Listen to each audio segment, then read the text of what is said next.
नमस्कार. मला काय वाटलं माहितीये का, की आपण आठवडाभर चारोळ्यास देतोय, होय की नाही? तर आठवड्यातला एखाद दिवस गप्पा का नाही मारायच्या थोड्याशा, ज्यातून काहीतरी छान मला तुम्हाला सांगता येईल. म्हणून असं मी ठरवलंय आता, की दर शनिवारी दर शनिवारी काही दृष्टांत, काही प्रसंग, काही घटना ह्याच्यावर छोट्याशा गप्पा मारायच्या. चालेल ना? आवडेल ना तुम्हाला? असं वाटतं मला की तुम्हाला आवडेल.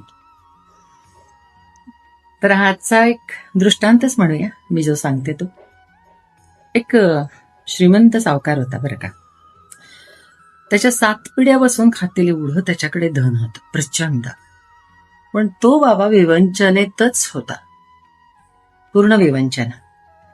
समाधान नव्हतं, शांतता नव्हती जीवाला.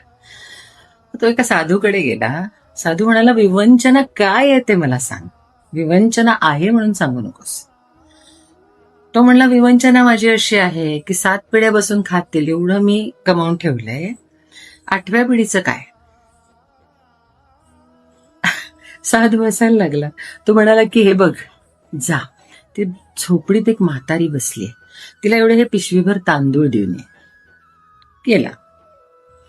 गेला तर ती नामस्मरणात दंग होती. याच्या पावलांचा आवाज आला आणि तिची समाधीभंग झाली ना. तर ती म्हणाली की कशाला आलास रे, माझी समाधी मोडायला इथे कशाला आलास? तो म्हणला, अगं आजी, तुला तांदूळ द्यायला आलोय. बोलत होतं मी, मागितले होते तांदूळ तुला, कशाला द्यायला आलास? माझ्याकडे अजून 2 दिवस पुरतील एवढे तांदूळ आहेत, असं म्हणाले.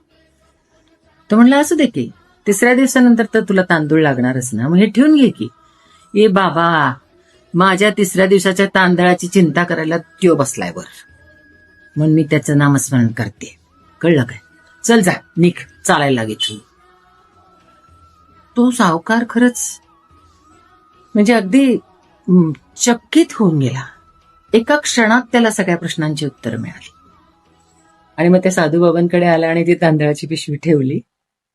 साधूबाबा म्हणाले, काय सुटली का विवंचना? सुटली, सुटली बाबा. अहो, 2 दिवसानंतर काय खायचं याची सुद्धा ती म्हातारी चिंता करत नाही. तिने सगळं देवावर सोडलंय आणि ती नामस्मरण करत बसलीये त्याचं.